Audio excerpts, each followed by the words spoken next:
અમે નરેન્દ્રભાઈના વ્યક્તિ તરીકે વિરોધ નથી કરતા, એમને અમારે શું લેવા દેવા.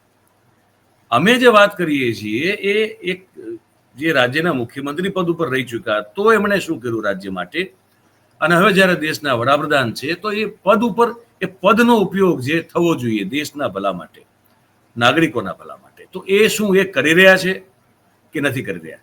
એમના કારણે દેશને ગૌરવ મળી રહ્યું છે કે દેશની આબરૂમાં ઘટાડો થઈ રહ્યો છે? અમે એ કરીએ છીએ, મગજ અમારું ખુલ્લું છે. એમાં કાલે ઉઠીને જેમ કે હિમાંશુ કીધું કે જન આરોગ્ય કેન્દ્ર ખોલ્યા છે, સારી વાત છે, એ કામ સારું દેખાય છે તો અમે વાત કરી.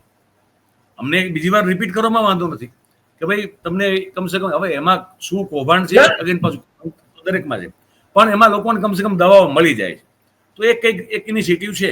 એટલે અમારું એટલે ઈ કઈરા પછી એટલે ઈ કઈરા એટલે હું આનો પૂરો જવાબ પછી તું પૂર્તિ કરજે. તો હું તો તમામ મિત્રોને એવું કહું કે કોઈ પણ બોલે, કંઈ પણ બોલે, એ વ્યક્તિના પ્રેમમાં ન પડો, હે ને. પાગલ ઘેલછા એની કોઈ વ્યક્તિ પાછળ ન હોવી જોઈએ. તમને કોઈના વિચાર ગમી શકે તો વિચારમાંથી જેટલું તારવવા જેવું લાગે એટલું તારવી, જેમ આપણે છાશમાંથી માખણ તારવી લઈ એમ તારવી લો, એમાંથી માખણ હોય એ. વ્યક્તિ ક્યારેય સંપૂર્ણ હોતો જ નથી, એટલે એમાં 25 ખામીઓ 50 ખામીઓ હોય જ.